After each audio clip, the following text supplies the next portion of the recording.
अस्सलाम वालेकुम जी, वेलकम कहते हैं आपको आज के एक छोटे से व्लॉग के अंदर। अनदर सक्सेस स्टोरी है हमारे पास। अवैध साहब हैं, बैच 40 हमारा 3 चल रहा है और ड्यूरिंग सेशन इन्होंने अर्निंग स्टार्ट कर ली है। टोटल कितने ऑर्डर आए हैं? 15 ऑर्डर्स 15 ऑर्डर आए। अभी वेबसाइट पे सेल नहीं की, कोई बहुत बड़ा एड स्पेंड भी नहीं किया। कितने ज्यादा से ज्यादा एड पे लगाए होंगे? 1500 बस। 500 से 1000 रुपया एड पे लगा है। 15 ऑर्डर आ चुके हैं और सेल कितने की हुई है आपकी? 45,000 की। 45,000 की सेल है। अच्छा, मैं प्रॉफिट क्या बताऊं, अब ऑलमोस्ट 40% प्रॉफिट है इनका। अभी इन्होंने मुझे बताया है, आपके सामने टेबल रखा है, मैं इसको संभल करने लगा हूं। ये देखें, इतनी जबरदस्त प्रोडक्ट है। बस इसको यहां करना है। अवैध साहब ने एक तो हमें गिफ्ट किया है हमारे ऑफिस के लिए।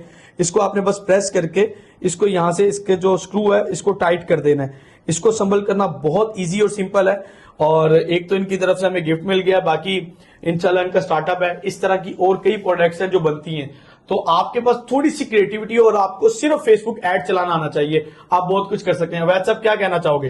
मैं यही कहना चाहूंगा कि जो भी हमें सर ने सिखाया है हमने उसके ऊपर इम्प्लीमेंट किया और हमें जो है बहुत फायदा हुआ है, और जो हमने यहाँ से सीखा है उससे हमें बहुत ज्यादा फायदा हुआ है। आगे क्या प्लान है आपका? आगे हमारे प्रोडक्ट्स डिफरेंट हम हंट कर रहे हैं और इंशाल्लाह इसी को हम आगे कंटिन्यू करेंगे ई कॉमर्स को। चलें, thank you so much for watching this video. Allah Hafiz.